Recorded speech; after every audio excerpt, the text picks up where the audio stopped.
Yeah, I do.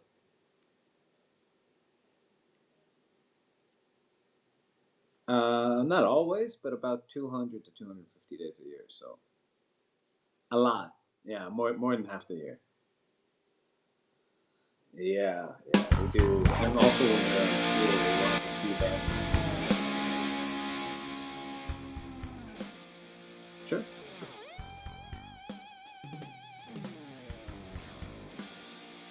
What's going on?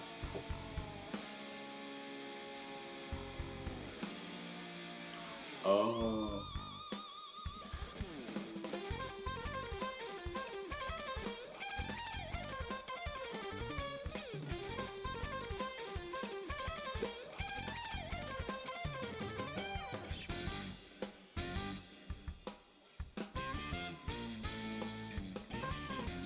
thank you.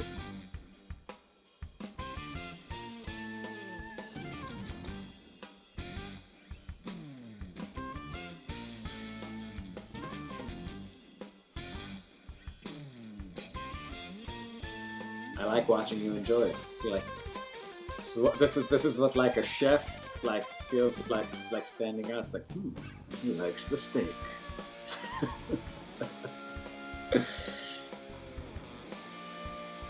Cooked it just right.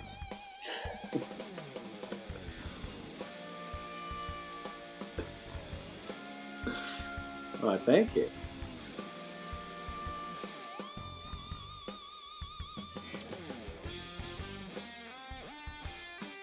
Hmm.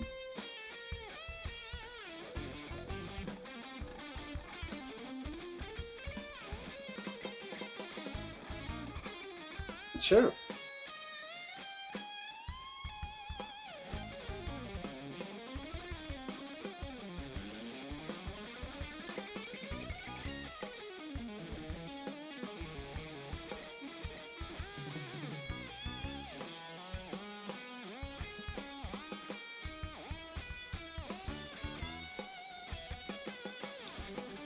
Stravinsky.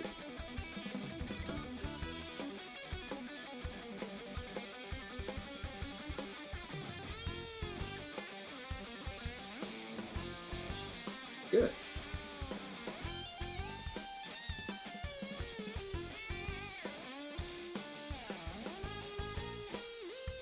Sure. Yeah, happy to.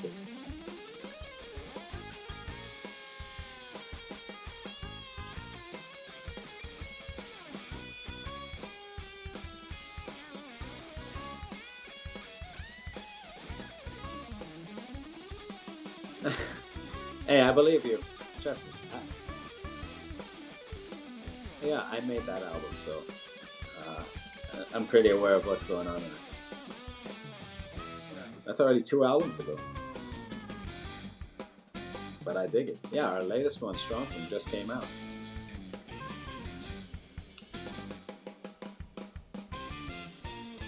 Hmm. On Spotify, we have one song from it. It's called Alabama Sock Party. Um, we just released a single. We just decided that this album we're actually going to keep the late. We have 7 on Spotify, and our 8th one we're keeping off of it till we sell enough of them. Uh, yeah, we decided. Oh yeah, man, that's a conversation worth having for all musicians. Yeah,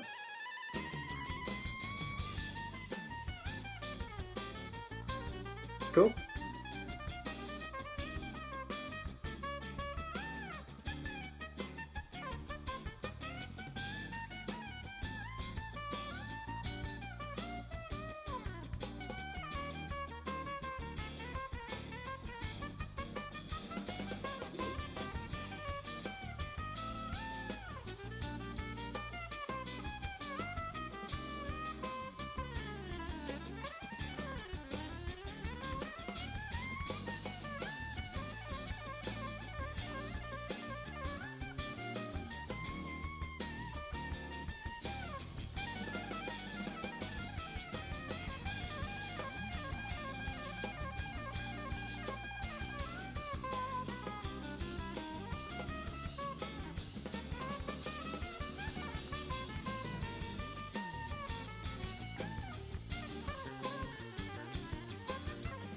Oh, coffee.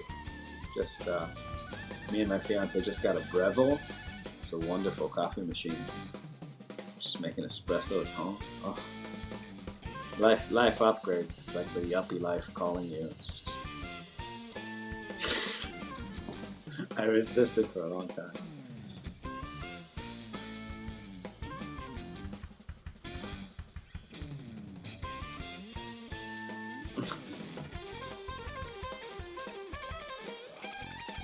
Thank you.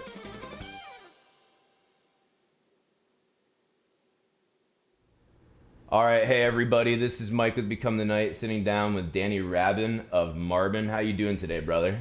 Doing great. And yourself? Hanging tight, dude. Yeah. And to my audience, pardon me for my screen being so small. very very sorry about that. That's something we're gonna have to address in future episodes, but at least we can definitely see Dani Yeah. largely and super clearly. Hey guys. How's your tea? Oh, it's absolutely delicious, sir. It's not my favorite type of tea, but it's pretty close to it. Yeah. It's a smoky green tea. I like it. It's like the metal and tea. It's very Yeah, right. It's like made to go together, it's right? very intuitive. Yeah. Word. So you are the guitarist, I'm assuming, main composer for Marbin. Marbin, the name is Markovich Rabin. So me and the saxophone player, Dani Markovich, just a combination of our last names, and we write everything together. Word. So, Sexy and sax, by the way. You can thank take you that so back to much. him. Yeah, I'll tell him. He's going to be flattered. Hell yeah. But all right, so you were telling me you have a live, or sorry, a new album that just dropped. Yeah, yeah. It's called Strong Thing, and it's not on. We have one song from it on Spotify. It's called the single from it. It's called Alabama Sock Party, and the whole album just came out 2 months ago.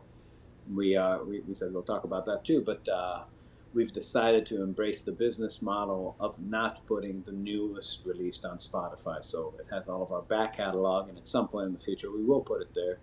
But that's kind of a hard thing for musicians and band to resist the urge of, making everything they do immediately available and free. Okay, so we definitely need to touch on this because this is Yeah, extremely interesting to me.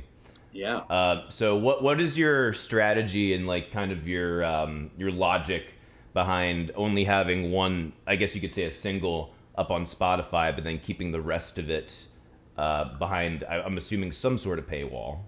Yeah, the paywall is Bandcamp. Um, Okay. well, we have a we're in a situation where we have fans and we tour for our living. It's funny because when we talked about it on the internet, people you know accused us of being greedy, wanting to make money with music, which is I've been touring Okay, that's full time since 2011 playing jazz fusion, yeah. you know, and yeah, just something that people need, like. I mean, we're independent. We don't have a label. We don't have anything like. We literally take the money, from our fans. It's kind of like the Zappa model, really. We take the money from ticket sales, CD sales, shirt sales, vinyl sales, book sales, and we pay ourselves to live, and we reinvest it in the band, printing shirts, printing albums, paying for all the services that we use. Yeah. We book 100% of the shows ourselves. We do everything absolutely ourselves. No agents, no nothing. You don't even have a Uh, manager? Nothing. Wow. We do everything. 100% of the social media, 100% of the marketing, 100% of the booking, everything. Which, hey, So, friggin' rock on to you for yeah, DIY, man. I well, you definitely can. appreciate that. We book the hotels, we get the food, we get the directions, we drive, we load, we do everything. So, and we've done it from day one that way. And like you things cost money, and bands. It's the frightening scenario is this, right? You put out an album, you worked your ass off, you paid money for studio time, Yeah. and now it's out in the world, And and not you only that, want you people. paid money for marketing and you paid money for promotion and things of that nature as well. And Sure. for distribution. Sure, sure. So now you have it in your hand, and it reaches your closest circle, and you play. Maybe if you're touring, then you're selling it at shows, and you get some people to get it. But this thing, it's just not kickstarting, and you start feeling like, am I missing out on exposure? Am I missing out on opportunity? And the answer is yes, you are. Okay. Right? But what does it mean to have fans? How do you what would be your definition of a fan? Well, if we're taking the fan being a slang term from the root original word, which is fanatic, someone who is so into your stuff that it's, I mean, originally it would be unhealthy, like a Right. religious fanatic, but kind of the slang version of it is a person who's just really into your music a lot and is wants to support you, I would say, to the point where they're willing to put some money on the table. That's my That personal definition. So the money thing is a very good indicator of fandom, because there's a lot of people who like your music and would gladly stream it in passing, but there are people who spend time with it, and also that value it enough to time is money, and people put a lot of their effort and time into working a job and getting money, and the stuff that they spend their money on is the stuff that's valuable to them. uh, and I feel like, if you devalue your own music to where it's available, not only is it, now again, our backlog is on Spotify, and we make Yeah. money, from streaming. Yeah, absolutely. But when we put new product on, and there's excitement around it and people buy it, we keep it off there. At least this time we're not planning to put it on this year, and the people that buy it can really, enjoy it and enjoy the exclusivity of, them having it, and When everybody and else is $10 away from having it too. Okay, that's actually a good price. When you're saying they're buying it, are they mostly buying digital or are they actually getting physical? Our sales have been kind of mostly physical, actually, and some digital. Okay. And you know, yeah, we played some shows in Mexico this year. We drove into Juarez, like a bunch of, or we actually walked into Juarez, believe it or not, with all our gear across a bridge. Like, I carried a 100-watt head across the bridge from El Paso to Juarez, and in Mexico, what I saw is that all the cars are old as shit, and everybody has CD players. so, That's true. so I think the South American market is still ready for CDs. Uh, you know, Just waiting to get that turntable in my car, right? yeah. Just play Well, the vinyl. yeah, we sold a ton of CDs in Mexico. A ton. Everybody, it's like, yeah, like, oh, you all have places to play these. But yeah, people are still buying CDs. Like, the internet, if you hang out and like listen to business talks on YouTube, from people who aren't out there playing and selling stuff, you get a very skewed vision of reality. But for me, I'll stop printing CDs when people stop buying them. Oh, for sure. And even beyond that, like for me personally as an audiophile, if I really care about an album, I will buy the CD Yeah, specifically to get the high fidelity, You're not going to yeah. get that on streaming.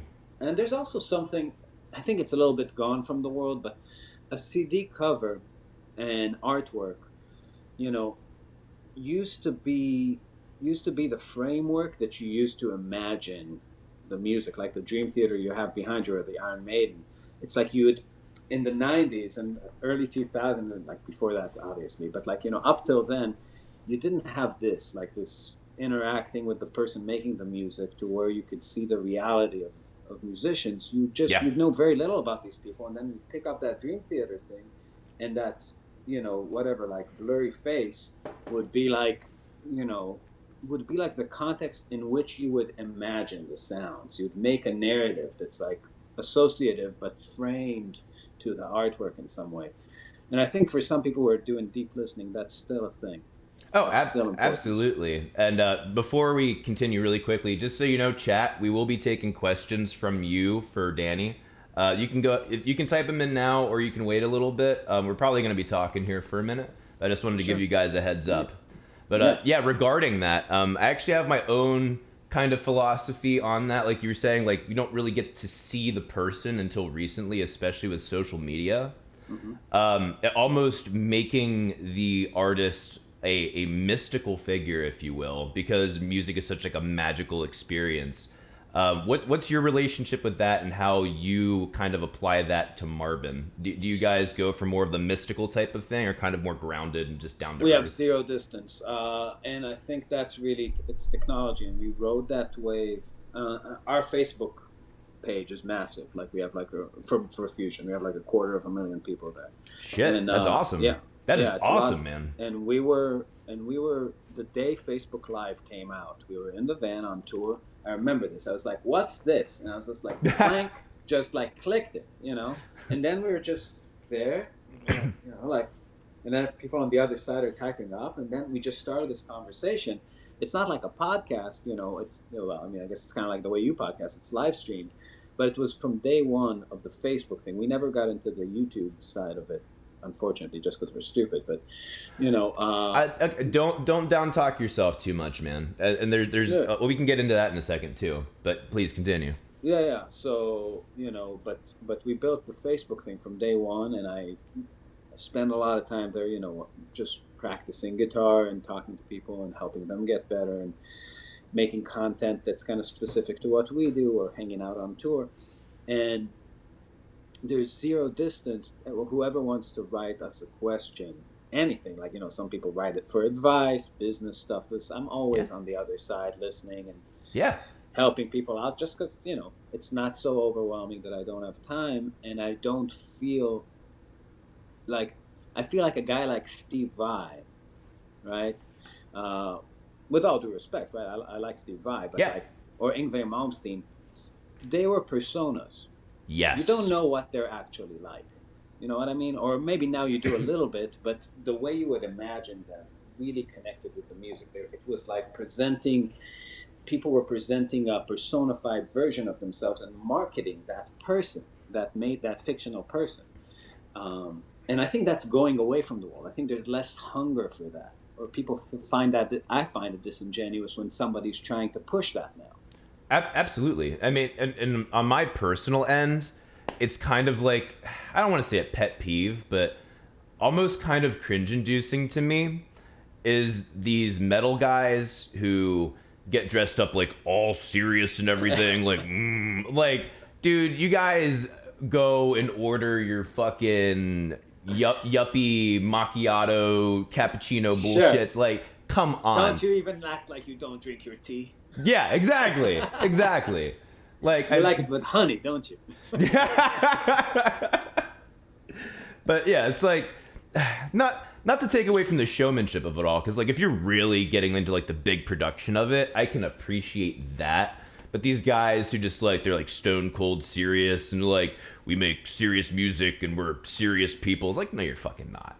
Come on. Like, we're metalheads. We share memes just like everyone else, Right. And I think that's exactly, the theater of it is going away, right? It's like, that's what the channels of communication are so fast and wide open now that it's harder to leave room for the imagination. And the room that you used to leave for the imagination built myths of people, like, this. And now you get this reality TV vibe, or like Truman Show vibe with all the bands, and you gotta develop a palette for that, right? Because it's a very different way to intake music. But in one way, it really levels the playing field too, because now you get to see that people are people, and you're not, not who can afford the best graphic designer for their cover art and gets CD in all the magazines, right? It's like you're just cruising the internet and you get to like cherry pick the things you like. Yeah, absolutely. Man, I would love to keep talking about this, but I do want to move on. Sure. Just do it. So, your show, your pace. So Marbin, explain to me how you would describe their sound. Your sound, I should say. Our sound? Yeah. Well, I think fusion, when you say fusion to people, our style was destroyed in the 80s by by people with poor judgment wearing Hawaii t-shirts and calculator watches that use way too much synthesizers. Thank you so much for saying that. Way too much cocaine in the studio.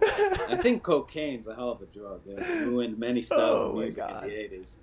Dani, you just became like my favorite person. So we're trying to undo some of the damage that the previous generation has done to our beloved music. Because what we're doing is we're just playing songs with an attitude of improvising over them using electric instruments, and I'm using my metal sound. Really, it's like, I grew up listening to Metallica, Pantera, Megadeth, that was my stuff, and that sound of the electric guitar, the high gain thing with a little bit of verb and delay, kind of being the singer, that was always in the center of my aesthetic, and that sent me on a journey of exploration through the Vibes, Malmsteen's, Greg House, later on the Alan Holdsworths, the Scott Hendersons, all the way back.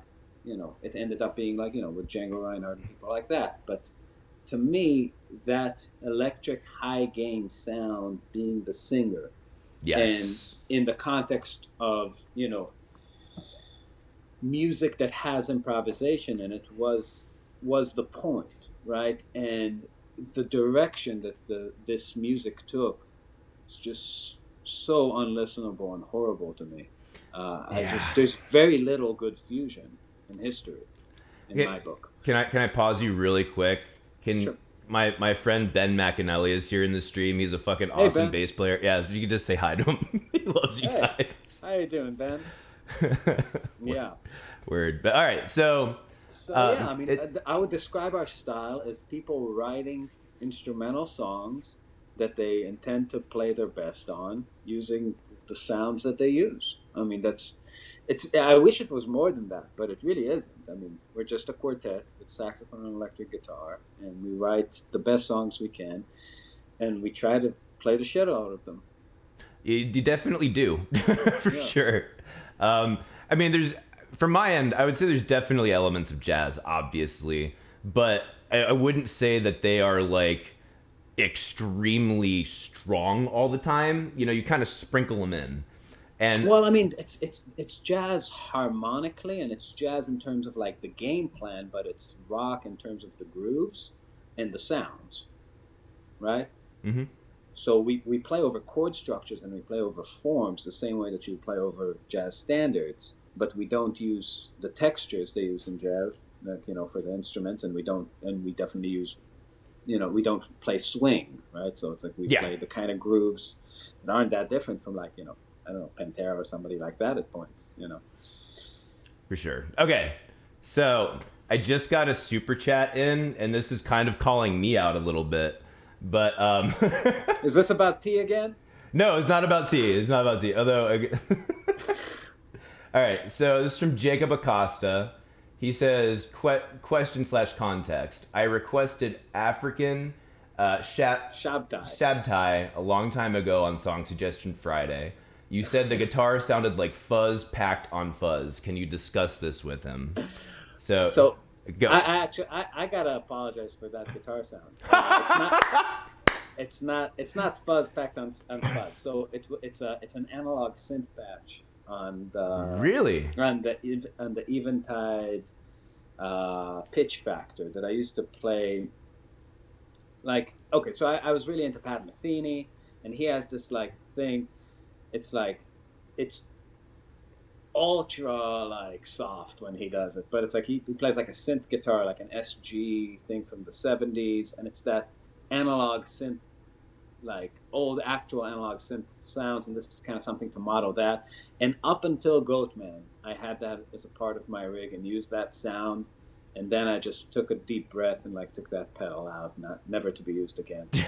So, if you like it, I'm glad you like it. I liked it for a while too, but that's no longer a part of my thing. So I noticed after listening to later parts of the catalog, I did notice. Yeah, so that I use it on that song, and Goatman I use it on a song called Money Train.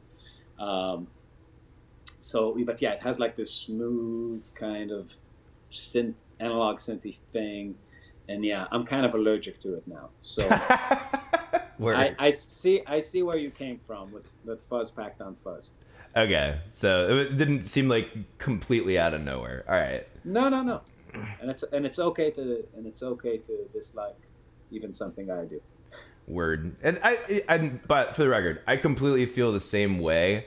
Like, I feel kind of my philosophy on the channel is like, I'm not trying to talk shit for the sake of talking shit. I'm critiquing in a way that I would hope people would be honest with me about my music. You know what I mean? Yeah. Because like, oh, dude, feel free, dude. I mean, I'm on the internet. I yeah, understand. I yeah, understand. You know, it's better to be honest. But yeah, absolutely. I mean, it's weird like that with sounds in general. Like, you know, I actually have the head of Vertex Pedals. His name's Mason. He's coming over he's flying from San Francisco to Chicago tomorrow, and we're gonna sit and build me a new rig. So this is all Hell yeah. exciting stuff. That's actually something I wanted to touch with you. Is what does your rig look like? I'm very interested. Yeah, so I have a Shure guitar, just a Strat with single coils and a hum canceling thing in it. Word. I have a 100-watt head going into a 412 cabinet. Okay, 100 watt head. What type of head are we talking about here? It's a custom audio electronics, so it's made. It's okay. So John Sewer used to have a company with Bob Bradshaw, the guy who built all the Bradshaw switching systems, called Custom Audio Electronics. Okay. And they designed a head called the OD100, which is classic, which I use, and it's a channel switching amp. Oh, 1 second. Oh, you're good. So the main channel on it, the dirty channel on it, is modeled after a 72 plexi, and then the clean channel is a blackface twin. And then currently I have a Gig Rig G2 as a switching system, but that's going away tomorrow. I'm going to have an RJM instead. Word. And a German pedal board made by Martin Schmidt. And so my current rig has an RC booster that I run into the clean channel. Now, a lot of people ask me about my rig, but they don't have my situation, right? So the way I look at dirt pedals is I look at them as ways of accentuating frequency, like voicing your channels. Now, I play with a saxophone. Yeah. So I need to duck out the entire frequency range where he's present. Most pedals you kick on do the opposite. They accentuate mid-range, right? Yes. And put you in front of a mix. I'm trying to use it to get back, right? To duck myself out. So my booster actually scoops out like that exact frequency range that the tenor and the soprano fill up. Nice. Where I can play like, you know, pretty aggressively, but not be in the way. And that's how I think about pedals. Like you need them to be specific to your situation. So when I'm playing rhythm, I'm kind of out of his way in terms of frequency. So I have the RC booster there, and then I have an Ultraphonics for my lead channel that does the opposite. It kind of pushes the mid-range forward and compresses it on my dirty channel. And then I have a delay and a reverb in the effects lip, and that's pretty much it. Nice, nice and simple. The way I like it. Real quick, Caleb Smith super chatted. He says, so being 100% honest, I clicked on the stream knowing nothing about this band, listened to 2 songs, and I am now a fan. Whoa, Caleb, welcome to the team. Hell yeah, man. Hell to the yeah. Yeah, I actually, awesome. I do get pretty excited when people send in Marbin stuff for Song Suggestion Friday. Oh, yeah, because like, I'm never, like, there's a decent amount of artists who get super chatted in. I'm like either going to be bored or I'm going to be annoyed by the crappy mixing that's usually like certain metal bands, you know what I mean? And like, you guys always keep it interesting and fun. Oh, well, the guy that mixes our albums mixed all of Manowar's albums. All of who? Manowar. Oh, no shit, really? I would not have guessed that at all. Yeah, and he does a lot of stuff. His name's Rich Breen. He actually didn't mix the one you showed. He mixed not all of it. He mixed Breaking the Cycle, Last Chapter of Dreaming, and then our latest two, Israeli Jazz and Strong Thing. His name's Rich Breen. He lives in L.A. He did a lot of people. He did some of the late Sinatra stuff. He did, really? Yeah, he did all the Yellow Jackets fusion stuff, talking about some Hawaii fusion. You know, like worked with Matheny a little bit. So After we get off of live, can I ask you some pricing? 'Cause I'd it's a definitely be... $100 an hour. Oh, that's for mixing? Yeah. It's not even per song, it's per hour. Uh-huh. Holy shit. It's expensive. Yeah. Yeah.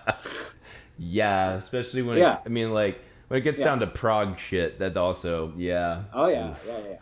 You gotta have deep pockets. But you know, it's like again, You get what you pay for. you know, I will say this. I learned something very important about mixing, which is never to show up. Because my advice is horrible. Like the last person you want to, like a person that spent 10 years standing in front of a 412 cab without earplugs by a drummer on stage every night is the last person that you should ask about how much high end should go in your mix. Word. I can't hear it. I have no fucking clue. like, it's like so. It's like moving all these things, EQing things, and I'm like, I really should. Like the whole time, it's like so quiet in there, and like I hear this ringing in my ears. And I should have taken better care of myself. Right. Like I can't hear shit. I got a question from my friend Ben. He says it's not letting him super chat. He says, Okay. Danny, if you're allowed to disclose it, what does a pedal board build with Mason cost, and why are you dropping the G2? I'm interested in Mason builds and the G2.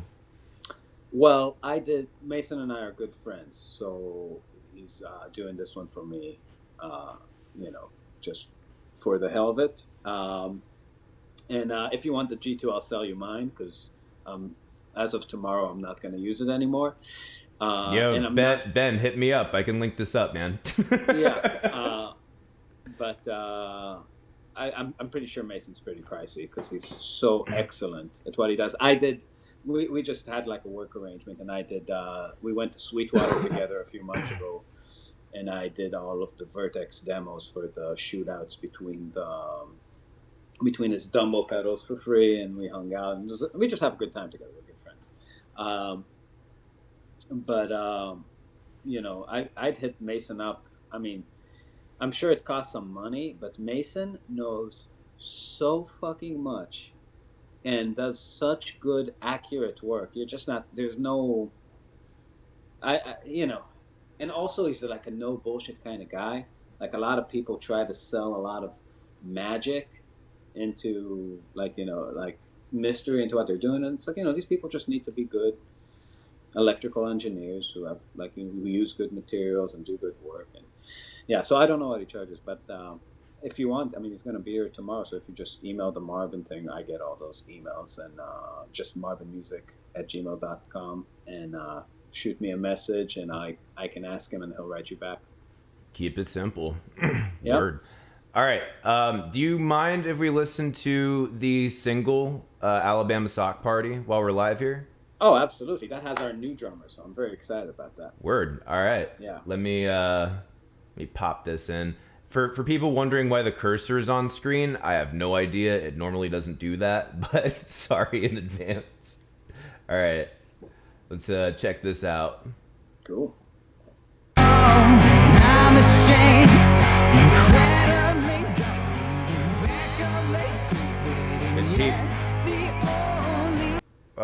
For some reason, it started at 50 seconds, so we're going to bring that back. That's not good. There we go. There we go. All right.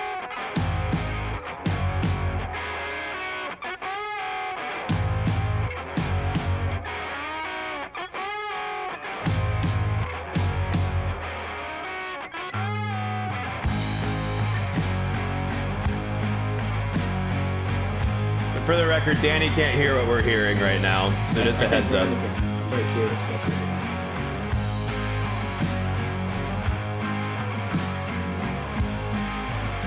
Is that all that was something? I can't hear you, man. Give me 1 second. It's very fast.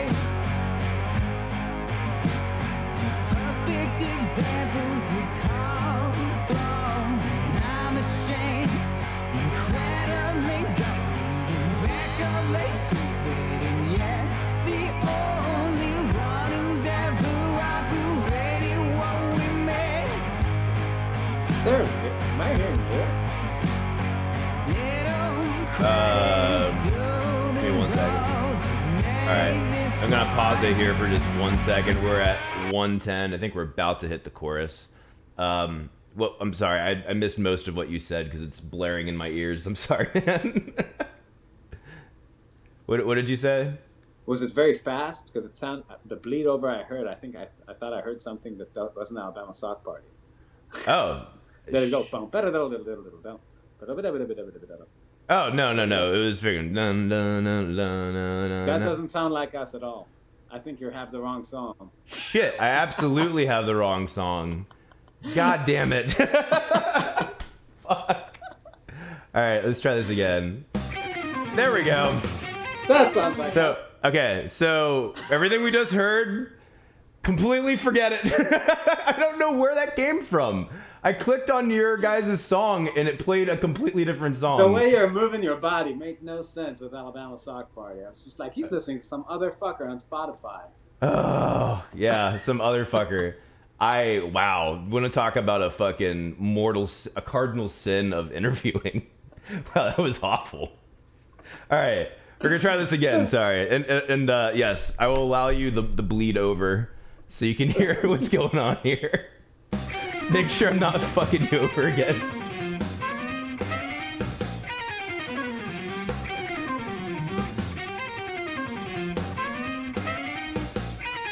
Not gonna lie, I was pretty confused when I heard that.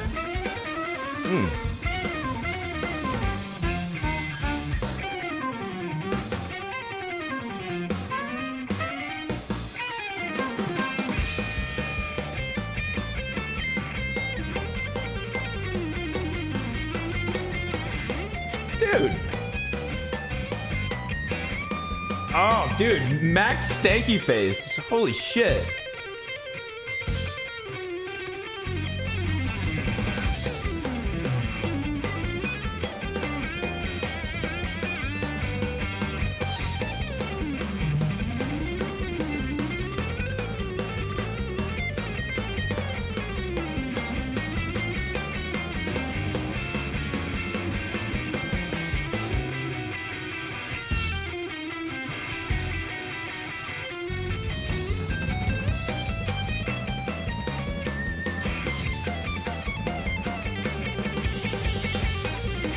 All right, I'm gonna pause it here for a second. We're about at 120. So that sounds like us. Yeah, and man, that is a piss ton better than what we were just listening to. Thank you. I don't even know who those other motherfuckers are. Yeah, I don't either, and I fully apologize for that, both to you and the audience. Josh Arubla says, "Who's playing the guitar? They're awesome. We're literally having an interview with that guy me. right now." It is I. Guitar. There you go, Josh. But either way, dude, wow. Okay. So I can definitely see the Alabama part of it for sure. All of our songs the song titles are basically, most bands kind of free associate when they, especially instrumental bands, when they go to name their songs. But every one of our songs, we have a thing in our show called Story Time, where I tell the story of how we come up with the title. It's all like crazy nights we had on the road that we barely survived. So Alabama Sock Party was in Huntsville, Alabama last year. We went and there's actually this group of hippies that we stayed with once before after the gig. They had the most disgusting house you've ever seen, and like the main guy. Say it ain't so. Yeah, he showed up at our gig with a fucking robe like the dude, and and he's like, "Hey man, I have a new place. You guys should come crash at my place tonight after the show." We're like, "All right, fuck it." And we're like, "Is it better than the?" I was like, "Oh, so much better." We walk in, first thing you see is like this can of fucking cat food glued sideways to the wall. Oh. Just like, I don't even know how it got there. Anyway, they give us this weed and it's so strong, right? we're like, it's the hippie. Like we grew up on like Palestinian smuggled weed. Like you'd have to smoke the whole bush to get high. Yeah. And like now it's like 2 puffs makes you like a schizophrenic. And dude, we're just like hanging out with these hippies in like this dirty place, and we're just like, oh my god, like it's on. And somehow me and Dani always talk about like in our life we keep we keep going to hell and somehow becoming the devil. But running. So anyway, this guy's like trying to give us some shit, and you know, and he's getting like we're really stoned, and he's like talking to us. His name's Trey. It's like Trey's like that's the guy that lives there, and he's like wearing the bathrobe, and he's like being like kind of an aggressive hippie, and it's like, hey man, like you guys want to go in my bedroom? I have socks to give you. And they're like, what? Like, what the fuck are you talking about? And it's like, come on. It's like being super aggressive. I'm like, oh, all right, dude. Like, it's like, yeah, I'm okay. It's like, no. Like, I give all the band socks. What's your shoe size? And I'm like, I don't know, like 12? And it's like, yeah, I'm like a 10. It's like, okay. And then he's like, give me your shoes. Like, what? And then he's like, give me your shoes. And he takes my shoes and he puts his feet in them, and he looks like Sideshow Bob. What? His, like, fucking feet are like tiny, and he's like wearing my big shoes. He's like, oh yeah, these are gonna look good on you. And then he goes and he gives me like, it's like, what's your favorite color? Like, I don't know. Like, I'm not 5. I don't have a favorite color. It's like, what's your fucking favorite color? I'm like, I don't know, green. It's like, I don't have green. It's like, all right. It's like gives me like these red Flintstone socks. What? And, yeah. And it's just a very frightening night. And yeah, it was also freezing in there. We were huddling around a radiator in the middle of the room, like a bunch of homeless people around fire indoors. It was disgusting. So yeah, Alabama sock party. Dude, okay, like, it's weird enough when you're sober if someone's like, gotta give you some socks, bro, when you're already in this really uncomfortable environment, but like, if you're blasted out of your gourd at that point, it's like panic attack time. Like, well, I mean, we were all together. Thankfully, when you have a lot of, that's the nice thing about being in a band. Well, all your friends are sharing. You know, we're in a slumber party since the age of 21, basically. So, so it's like, you know, you don't feel so weird because everybody's in a weird situation. So it's a team move. Word. That adds a lot of very fun context to this song. Oh, all the songs from the album have stories, yeah. Hell to the yeah, man. Yo, by the way, you guys coming through Nashville anytime soon? We will. We played City Winery in Nashville not too long ago. Hell yeah. But we'll come back. We'll come back. Not the City Winery. I fucking hate that place. Really? Oh, it's the worst. Okay, I mean, if you want to go into it, by all means. If not, like, I get it. But also, like, I'm interested because I see a lot of really great acts playing there, and it seems like a cool venue to at least view the music So it's corporate. It's so corporate. I hate that. You know, I hate the thing. You need to be in, and big cities are having a rough time now. It's like, it's really in Tennessee. You see, like, in the last 5 years, small towns are really taking a step up, like Chattanooga. Yeah. You know, and even Memphis, and you know, like places that are kind of smaller towns are just evolving a little bit more and getting nice coffee, nice restaurants, nice venues, and the big cities just seem to have more and more of these like huge corporate kind of things where it's a drag to hang out. The food's like okay but not great, and everything's expensive and weirdly lit, you know. And I don't know, it's like for our audience it was just a weird vibe, you know. Okay, I can see that, especially with more of the fusion thing going on. You know, you might get a little bit more of the festival type of crowd. And we get like a real crossover. It's a lot of metal people, we have bikers, we have like, you know, prog people, we have hippies. Represent. You know, yeah. So, you know, so we have kind of a little bit of everybody, and it's weird to just shove them all in kind of a yuppie getaway where it's just like, oh, I will have the wine flight, please. What's the house spread? What? Yeah, right. Fucking. What's the capacity on City Winery? We played the upstairs. It was smaller, so it was like, I don't know, okay, 200. Okay, yeah, because like I could definitely recommend a venue for you here. I know enough. Like. Yeah, we played a lot of venues in Nashville. There's one we like the Basement East. Yeah, I was about to say that, dude. Basement East is a freaking great room, man. Yeah. I'm hoping we get to play there this year at some point. Yeah, we played there we packed it on a huge snowstorm in Nashville. That was great. Dude, But we'll come back there. that is fucking tough. I mean, Yeah. like last night we had snow out here, which like it looked like it came down a lot, but like you're from Chicago, you know like No, but you guys are huge pussies when it comes to that oh stuff. yeah, no, like it didn't lay on the road. It didn't even lay Yeah. on the road, and they canceled school before it ever came down. I'm just like, Yeah. wow, you guys are stupid. Oh man, you were yeah. dumb. In South Carolina, once we had to get to a gig. It was like snowing a little bit, and they kept shutting all these bridges around Charleston, and we were just circling the city. It was like under siege. You couldn't get in, and there was nothing on the ground. Like, Yeah. it didn't stick. Yeah. Oh my god. Out of the fear. But yeah, that was in the basement. They told us that they wanted to cancel the show, and they're like nobody's gonna come, and we had like 80 people there. You know. My friend Ben is offering to stage manage for you for free if you come to Nashville. All right, let's do it. All right, word. We don't understand what a stage manager really does, but we'd love to have you there. Yeah, Ben is very professional. He is a badass. I believe it. But yeah, there's 4 of us, like, you know. Yeah, right. So and we know, like, we play every night, so I know where my amp goes. Word. But either way, I don't know if I have many other questions. Is there anything that you wanted to touch on? Not really. Just, you know, if people want to check out more Marbin, to go to facebook.com/MarbinMusic. That's where we hang out. I think I just got an interrupted stream. I'm not sure what happened. Online. Here, let me refresh this really quick.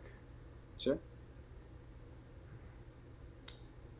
Sorry for any interruption here. No. Okay, no. We're good. We're good. Okay. Great. It was something. Yeah, It was something on my so, end. yeah, and Sorry I just about wanted that. to give a huge shout out to whoever you played.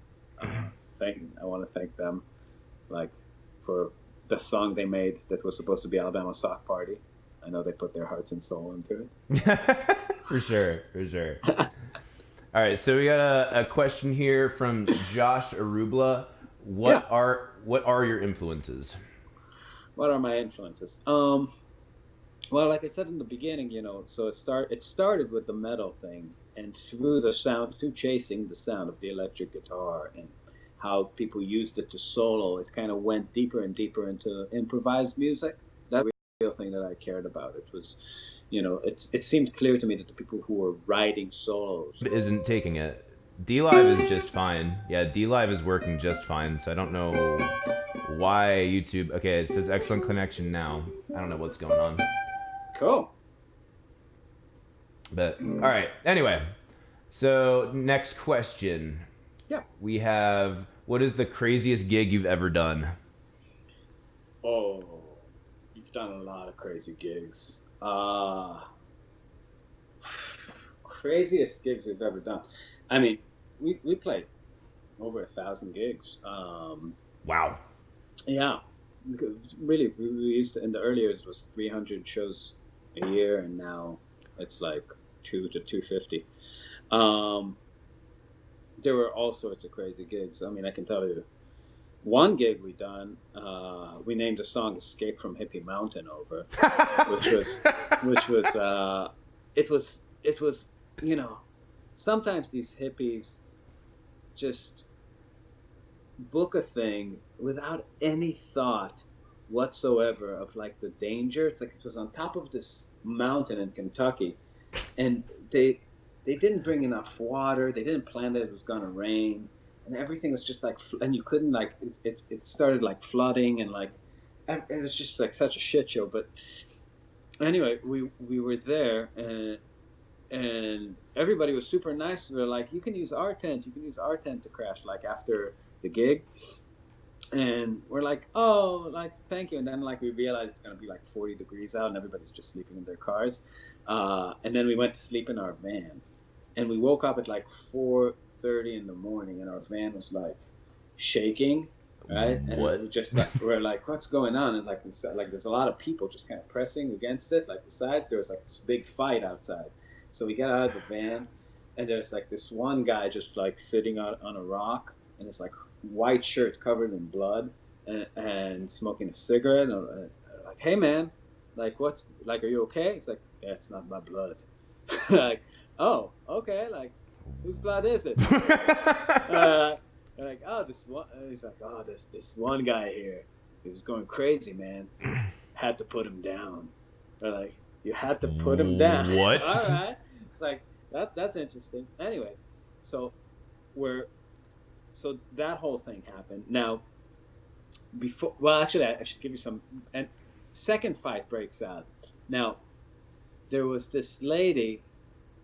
I met me and the bassist actually. Bassist at the time, he's not with us now. We're sitting across her before we went to bed around this campfire, and she was wearing a skirt. We kept like looking like across the fire. We kept looking in between her legs, like, is that her vagina? She's not wearing underwear, and we couldn't see well enough, but like it was. Right after a while, we decided that's exactly what's going on. Anyway, her name was Jessica, like massacre. That's how she introduced herself. Jessica, like massacre. Um, and we're like, okay. And Jessica, like massacre, started a fight with a train hopper lady who had half her head shaved and a cat on her shoulder.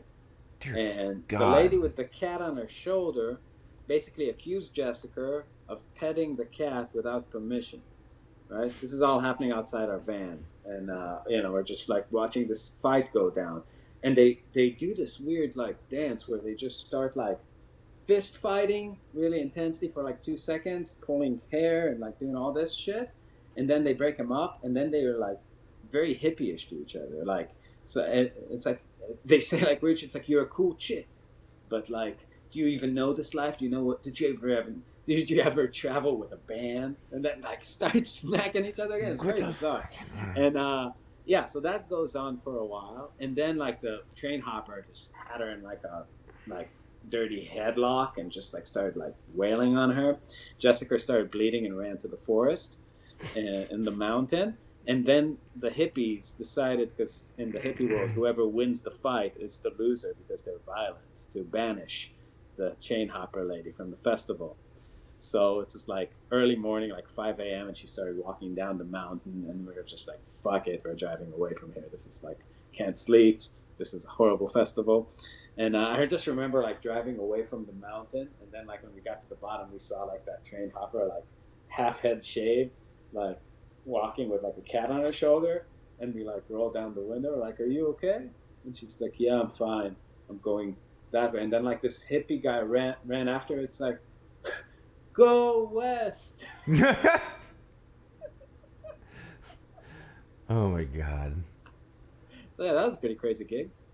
Yeah, I would say so. That's insane. Jesus. Like how?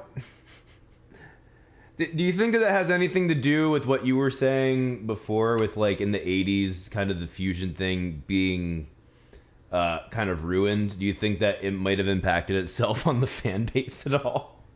You know what I really think it is? Go for it. My theory is that public money and NGO money and money that you don't earn through your business providing the goods that people want to buy is very destructive in the long run. And Word. I think that what happened to jazz was that jazz people started is destructive because it gives all the power to committees instead of to the market, and it makes you make decisions based on the taste of whoever's scrutiny you need to pass to get the check, to get the grant.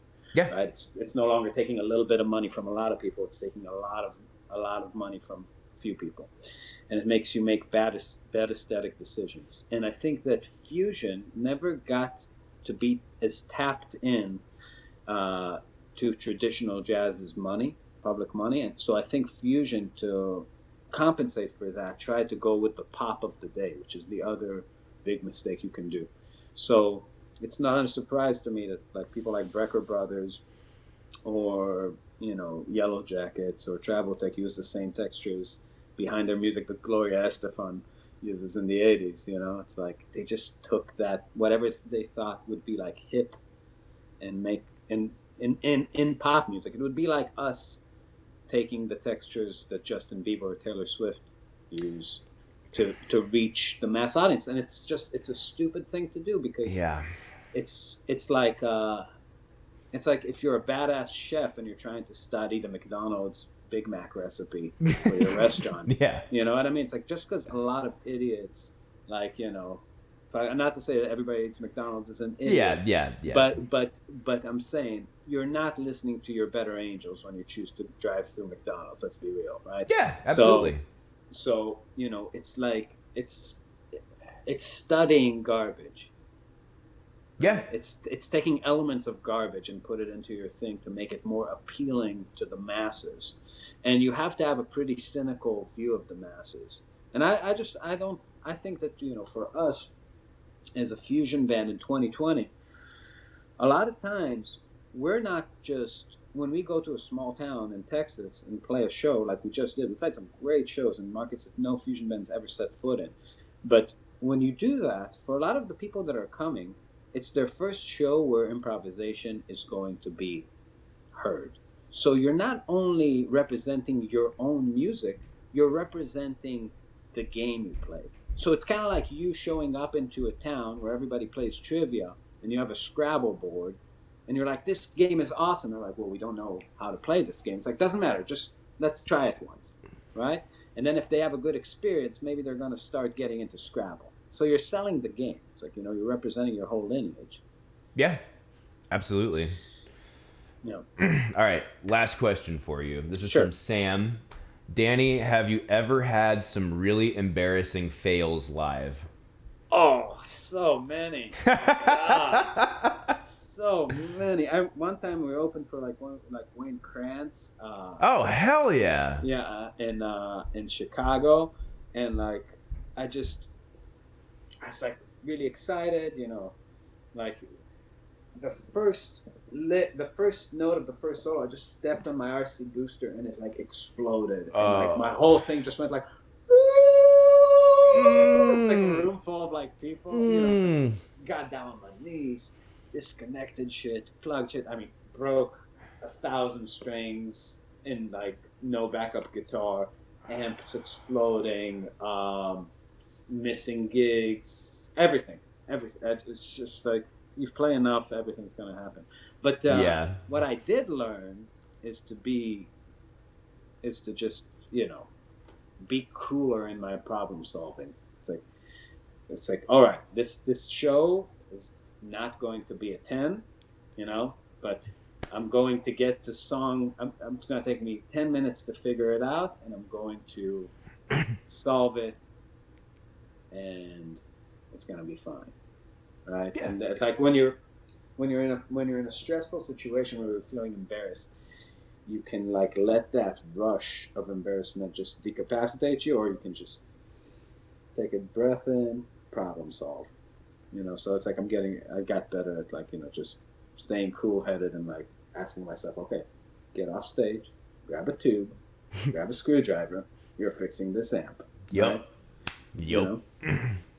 Hell yeah, man. That's the best way to be. And that's like one of those things where the difference between a well-traveled band, one that really has their tour legs, and a band that doesn't quite have their shit together, they will just freeze there like, what do I do? Well, I mean, but that's the thing. I don't think there's no workaround for that. You just gotta, like, you can't avoid failure, right? Yeah. You can't avoid embarrassment. It's gonna happen. Just let it happen. React poorly a few times. Just don't like, you know what I mean? It's like you're gonna have to like do all the mistakes on your, unless you're extremely bright, right? Which I am not. So you gotta, it's just. Let it happen. It's a part of it. But it's like, it's all funny when you think back.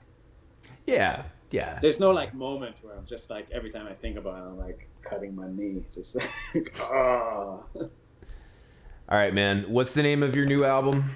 Strong Thing by Marbin. And you can find their single Alabama Sock Party on Spotify. And where can they find you online? So facebook.com/MarbinMusic.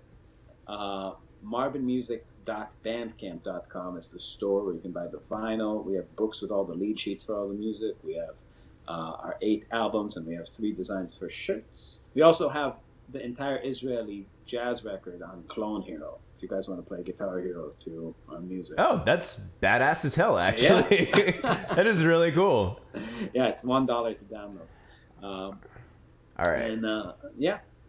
All right, we're going to say goodbye to our audience at this point, and I'm Bye-bye. going to bring up another beautiful song of yours here very briefly. All right.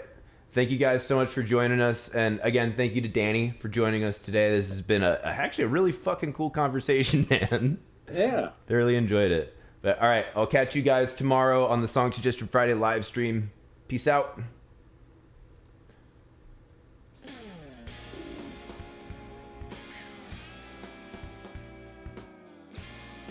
Awesome. Likewise. Thanks for doing this.